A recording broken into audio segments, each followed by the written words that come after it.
Europe 1. Et on retrouve Isabelle Quenat et le docteur Kierzek pour Questions de santé. Tout de suite, c'est votre actu santé du jour, Isabelle. Avec un espoir, Julie, du nouveau dans le dépistage de la maladie de Parkinson, des poux de plus en plus résistants, alors comment en venir à bout? Et puis les antibiotiques et les bébés qui ne font pas bon ménage. Et on commence avec du nouveau dans le dépistage de la maladie de Parkinson. Et c'est du nouveau qui permettrait d'intervenir plus rapidement. C'est un nouveau test mis au point par les chercheurs de l'Institut universitaire de Londres qui se sont intéressés à notre rétine et surtout à son épaisseur. Les malades atteints d'un Parkinson ont une moins bonne vision, en cause un manque de dopamine. Alors ce nouveau test permettrait une prise en charge de la maladie beaucoup plus rapide avant même l'apparition des premiers symptômes. Et ça, c'est très intéressant comme nouvelle parce que le diagnostic est parfois compliqué, surtout tardif. Donc tout ce qui est plus facile en termes de diagnostic et donc plus rapide pour mettre en place un traitement est une bonne nouvelle.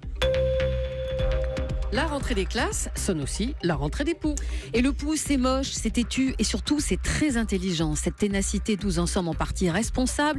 Souvenez-vous de la Marie-Rose, la mort parfumée des poux, un produit parmi tant d'autres qui contenait du pyrètre. Les poux se sont adaptés et sont même sortis renforcés de la bagarre.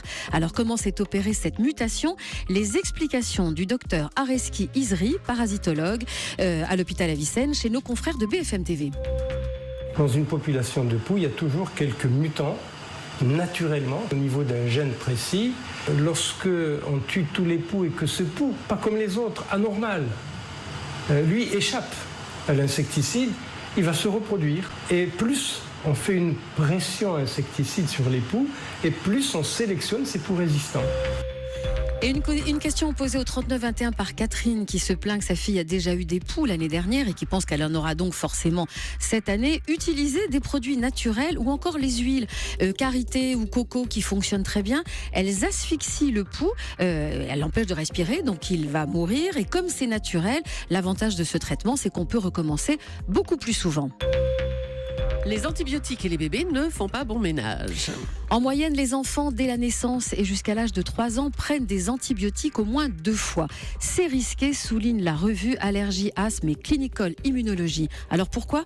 Tout simplement parce qu'en agissant, les antibiotiques détruisent la flore intestinale de l'enfant et vont augmenter ses chances, ou ses risques plutôt, de développer des allergies alimentaires plus tard, donc prudence. Et donc trop d'hygiène, eh bien c'est mauvais pour la santé. Donc il faut que ces petits ils s'immunisent parce que s'ils ne s'immunisent pas, si on donne trop vite des antibiotiques, eh bien leurs propres anticorps vont se retourner contre eux et c'est le principe de l'allergie. Donc laissez-les vivre un petit peu et laissez-les tomber la tutu par terre par exemple.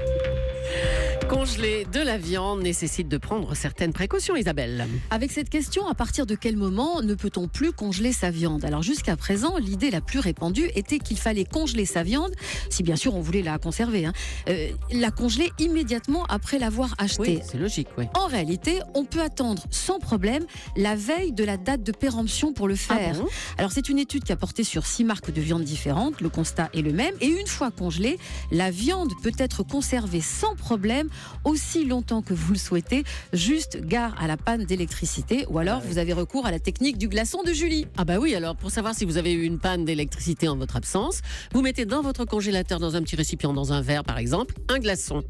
Et de temps en temps, vous allez ouvrir le congélateur pour voir si le glaçon a toujours son aspect, donc le congélateur a été toujours en marche.